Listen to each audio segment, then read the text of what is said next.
Damaged roads like this will be fixed to make them look more like this, but it will take a while to get through 220 locations. Construction will begin in the fall, and officials say you might see signs like that all over Norman. Out here, everything looks elegant and grandiose.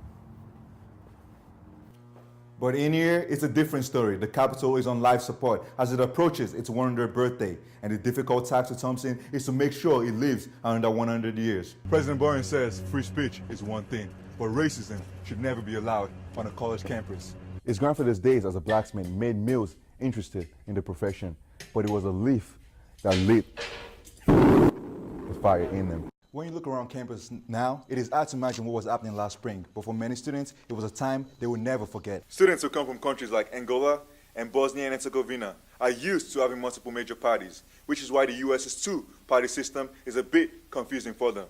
And there are other things they don't like about this election process. Maya says the current video board will be traded into Daktronics, and the new video board will be the second largest in college football. Protected by a gate, but on Friday it wasn't. The man said the intruders drove in and broke into his house. Our winning is his only priority right now. Latin is aware that fans who come to the doors of the Lloyd Noble Center will look to him to lead the way for the next few years. When the streetcars start running, this will be the main terminal, serving thousands of passengers every week. Cyclones led by Judges Niang and Big 12 assist leader Monte Morris aren't pushovers. Last year, they kicked out OU from the Big 12 tournament, and this year they defeated OU once and only lost by 2 points here at the Lloyd Noble Center. Yeah, Nelson, our students are enjoying free pizza and are staying updated with the primary election score.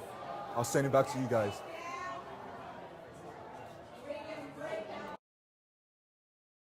It was a huge flame. It probably went maybe 20 feet in the air. Huge. 2 people, including a baby, are dead after a fiery 2-vehicle crash. At around 1:30 p.m., this SUV, or what's left of it, drove through the median, rushing into oncoming traffic before slamming into this minivan and leaving it unrecognizable. From statements of witnesses so far, apparently at a high rate of speed, lost control, and went across the center median, going across the cable barrier and struck the southbound vehicle. I saw him coming down the median, but his front wheel was already over in the pavement, so I hurried and got back over. And I saw him, I watched in my rearview mirror.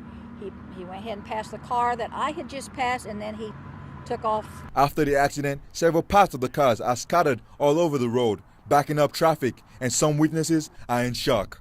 Praying for those involved, because I knew he had just saved me from a horrible accident. Officials say the other victim is a 43-year-old man named Philip S. However, they did not reveal the names of the other 2 people in the SUV. Cast iron plumbing is supposed to have a lifespan of about 40 to 50 years. We're almost to year 100 on this plumbing.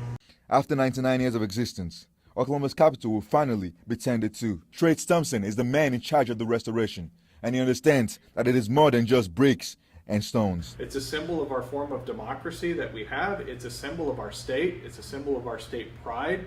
This place is a museum. It's a place to come learn about our state history. Capitol Superintendent Douglas Kellogg has seen almost about every inch of the building, and he supports the $245 million project. It's a wonderful opportunity to take this piece of handiwork that says Oklahoma all over it and turn it into something that we'll be proud of for generations to come. Out here, everything looks elegant and grandiose. But in here, it's a different story. The capital is on life support as it approaches its 100th birthday, and the difficult task for Thompson is to make sure it lives under 100 years. We are going to modernize the infrastructure. Everything from putting in modern electrical wiring, modern IT wiring and cabling, modern plumbing system, a sprinkler system. But even after almost a century, the capital is still a sight to behold. It's a beautiful building. So people don't build like this anymore. No one will ever build like this again. Norman voters have spoken. They are tired of cracked roads and potholes. You can hit your car in pretty good places that could probably damage underneath it. After the election on Tuesday, $25 million will be given to the street maintenance program. Sean O'Leary leads the program, and he says the money will be put to good use. This program is designed for residential streets only, and these are streets that we're trying to extend the life. From neighborhoods around the University of Oklahoma to rural areas in Norman, this project will cover a lot of ground. Over 200, about 220 locations, and about 125 miles. Damaged roads like this will be fixed to make them look more like this, but it will take a while to get through 220 locations.